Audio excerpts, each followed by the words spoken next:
Baiklah, saya di sini akan menjelaskan pengertian dari media pembelajaran.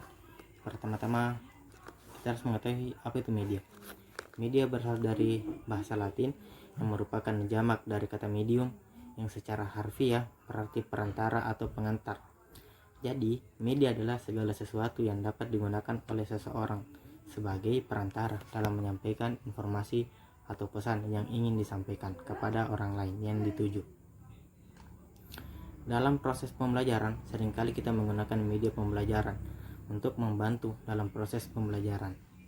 Adapun yang dimaksud dengan media pembelajaran yaitu media komunikasi yang digunakan oleh guru dalam membantu dalam proses pembelajaran, sehingga dapat tercapai tujuan atau kompetensi yang tentu dan telah dirumuskan sebelumnya. Adapun klasifikasi media yaitu yang pertama, media berbasis manusia yang meliputi guru, kegiatan berkelompok, dan lain sebagainya.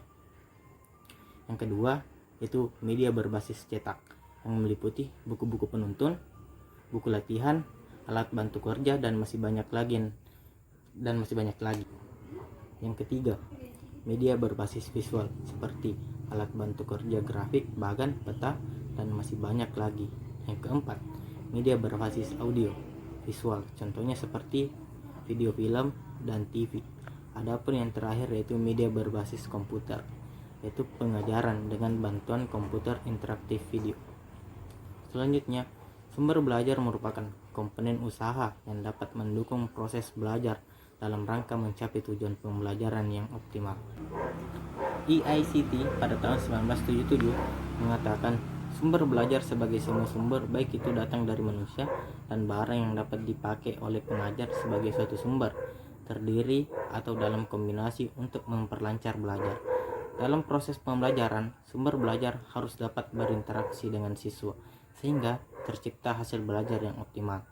Namun yang harus diperhatikan di mana sumber belajar tersebut harus memerlukan suatu strategi yang efektif dan efisien sehingga lebih mudah untuk digunakan dalam berinteraksi dengan siswa.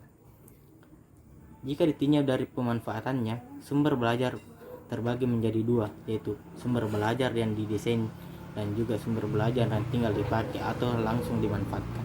Yang pertama, sumber belajar yang didesain.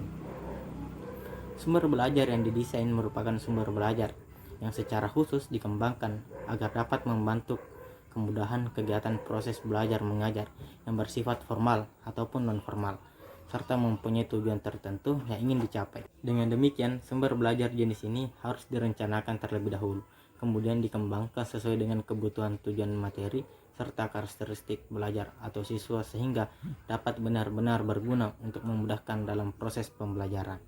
Yang kedua, sumber belajar yang dimanfaatkan. Sumber belajar yang dimanfaatkan yaitu sumber-sumber belajar yang tidak secara khusus didesain untuk keperluan belajar, namun dapat ditemukan, diterapkan, dan digunakan untuk keperluan belajar. Itulah materi dari pengertian media pembelajaran. Wassalamualaikum warahmatullahi wabarakatuh.